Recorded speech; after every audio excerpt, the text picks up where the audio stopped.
बिस्मिल्लाहिर्रहमानिर्रहीम। जी, जैसा कि आप सबको मालूम है कि सुबह आज तकरीबन 9 बजे के करीब एक हादसा पेश आया जिसमें कुएं में 2-3 जो है हमारे मजदूर भाई इसमें दब गए थे। तो उसके बाद फ़ौरन हमने इतला दी रेस्क्यू 1122 को और लोकल एडमिनिस्ट्रेशन को और पुलिस को। तो फ़ौरन 112 की टीम आई और उसी वक्त उन्होंने एक बंदे को रेस्क्यू कर दिया और इस पूरे ऑपरेशन को जवेद खान DSP हेडक्वार्टर की निगरानी में पूरा इसको परफॉर्म किया गया और रेस्क्यू 1122 ने अपनी कीमती जानों को रखते हुए उन्होंने 3-4 दफ़ा नीचे गए और एक बंदे को उसी वक्त रेस्क्यू किया और बाकी 2 बंदे भी जिंदा रहे। हम पूरे एलान इलाका बहुत शुक्रिया अदा करते हैं रेस्क्यू 1122 का, जवेद खान का और पूरे लोगों का, और जो हमारे प्राइवेट लोग आए जिन्होंने इस ऑपरेशन में हिस्सा लिया। और अब इस वक्त इस ऑपरेशन को कामयाबी से अख्तिताम कर दिया गया।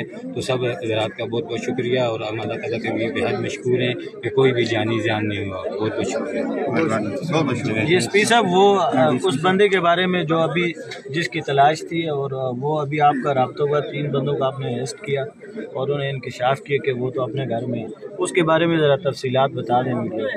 इस तरह की उसने रियायती तौर पर जैसे ड्रामा रचे उनके जो ठेकेदार है जिसने मजदूर लाए थे, अभी जो मेरी उसके साथ बात की उसने कहा कि ये हमें पहले से प्रोग्राम बनाया हुआ था कि आप भाग जाएंगे और उसके बाद हम ये ड्रामा करेंगे और पीछे से जो हमदादी टीमें आएंगी या कोई इस तरह मुखैर हजरात आएंगे तो उनसे हम पैसे लेंगे या हमदाद लेंगे। इस वजह से हमने ये सारा ड्रामा रचाया। तो वो 3 लड़के मेरे पास गिरफ्तार हैं। इंशाल्लाह उनके खिलाफ तो कानूनी कार्रवाई हम करेंगे।